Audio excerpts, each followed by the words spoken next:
Join us for some yoga this morning. You don't have to use a mat, of course, but we've got a tiled floor, and so I find it's more comfortable.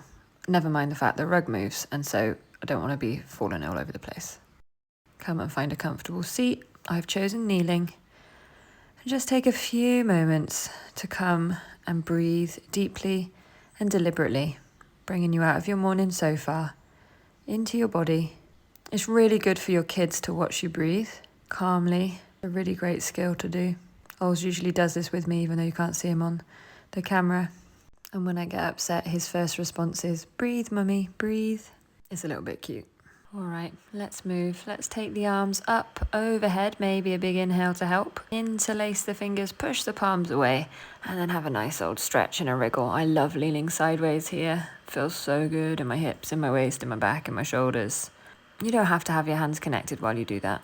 Then bringing your hands down behind your head, really trying to squeeze your shoulder blades to open up your chest, pressing your elbows back. And then tucking the chin, squeezing the elbows together, rounding the upper back.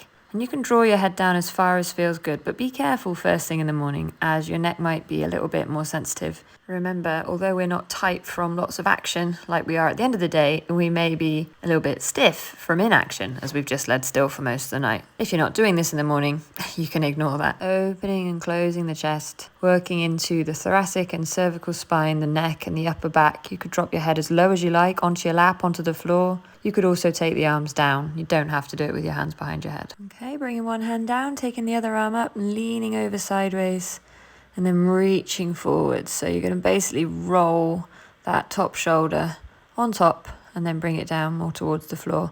I like to think of this as sort of flossing of the middle back, upper back. You can move as slow or as quickly as you like, and then explore the other side, leaning over and then reaching forwards. You might find it helpful to inhale as you lift the arm and exhale as you reach it forwards and down.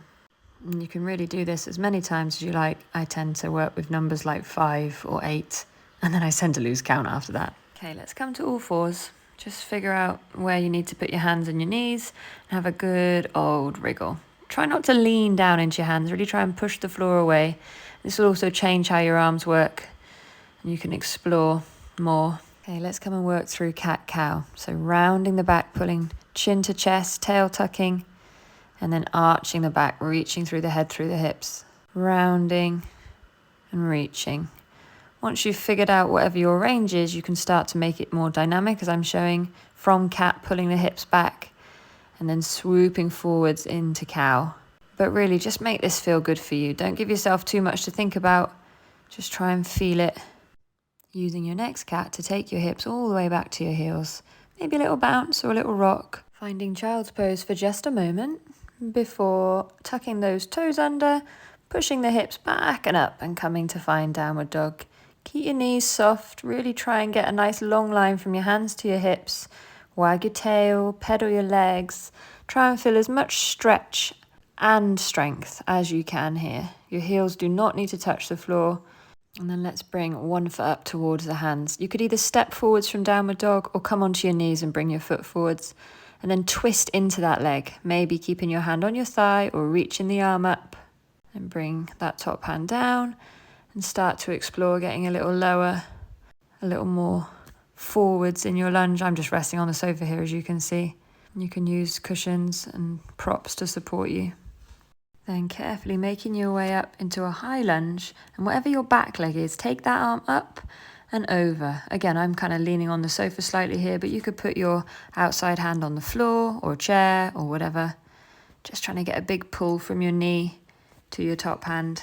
And then again, taking both hands behind the head and starting to curl the upper back down towards that knee. Just being mindful, not making it hurt, but making it feel.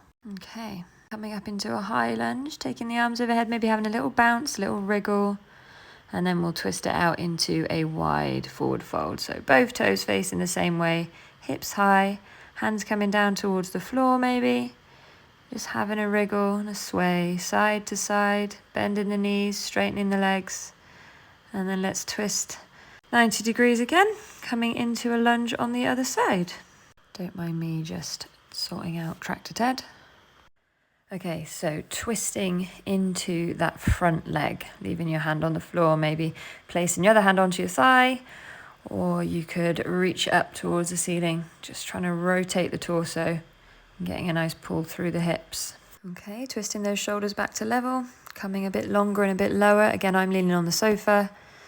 You could lean on the floor or a chair or whatever feels good here, making it a bit more of a lizard lunge. Carefully using support, bringing your body up, coming into that higher lunge.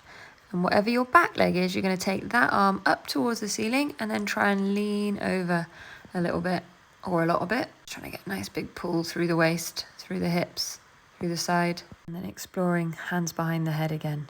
Trying to round the upper back, just carefully, not pulling on your head, just adding the load of your arms. Just exploring what you need this way around. Okay, and then finding your way back to all fours and back up into downward dog. Have a good old wiggle and a waggle. Get a nice big stretch through the whole back of the body. Remember, you could always do this with your hands up on something, ideally something that's not going to slide away from you. That might help take a bit of the weight out of your shoulders so you can stretch a little more comfortably. And then finding your way into whatever squat looks like for you. Maybe turn your toes out a bit, maybe not, maybe keep your hips a bit higher, maybe your heels lift off the floor. Doesn't matter too much, but just trying to get nice and low. You can support your elbows on your thighs. You can rock, you can bounce, you can wiggle, you could use a chair. And just exploring how this feels into the hips, into the back, and taking a twist here. So placing one hand on the floor maybe, other hand on your thigh, just trying to roll one shoulder one way and the other. You can have your hips as high or as low as works, but trying to keep the knees bent. All right, and then finding your way down onto your bottom and then all the way down onto your back. And then just going to find a little bit of quiet, still time. Remembering, practicing meditation or, sort of sensory withdrawal. It's exactly that. It's not about always having a totally silent room or, having that perfect white yoga studio. It's just about limiting your reaction or, reducing your energy and spending it on what matters. So right now it's important for me to show my son that I can be calm and quiet and good to myself. And I can also talk to him while I'm doing this. It's important to let the children know that you're there, but that you don't always need to be interacting with them, but also not completely ignoring them. Now, if you aren't doing this with a toddler in the room or tracked a TED on TV, your thoughts, distractions, emails, to-do list, they're the same as the children. Like, you can still acknowledge them, but you don't have to give them all of your energy and attention.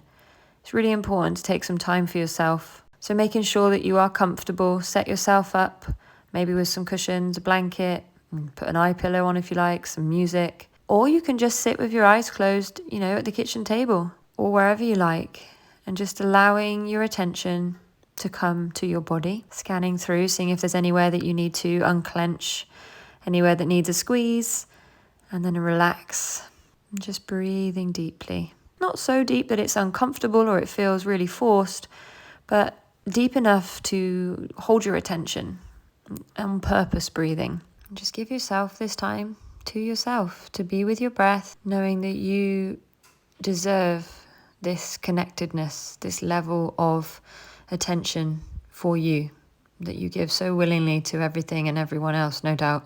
Come and give all that attention to you for a few moments.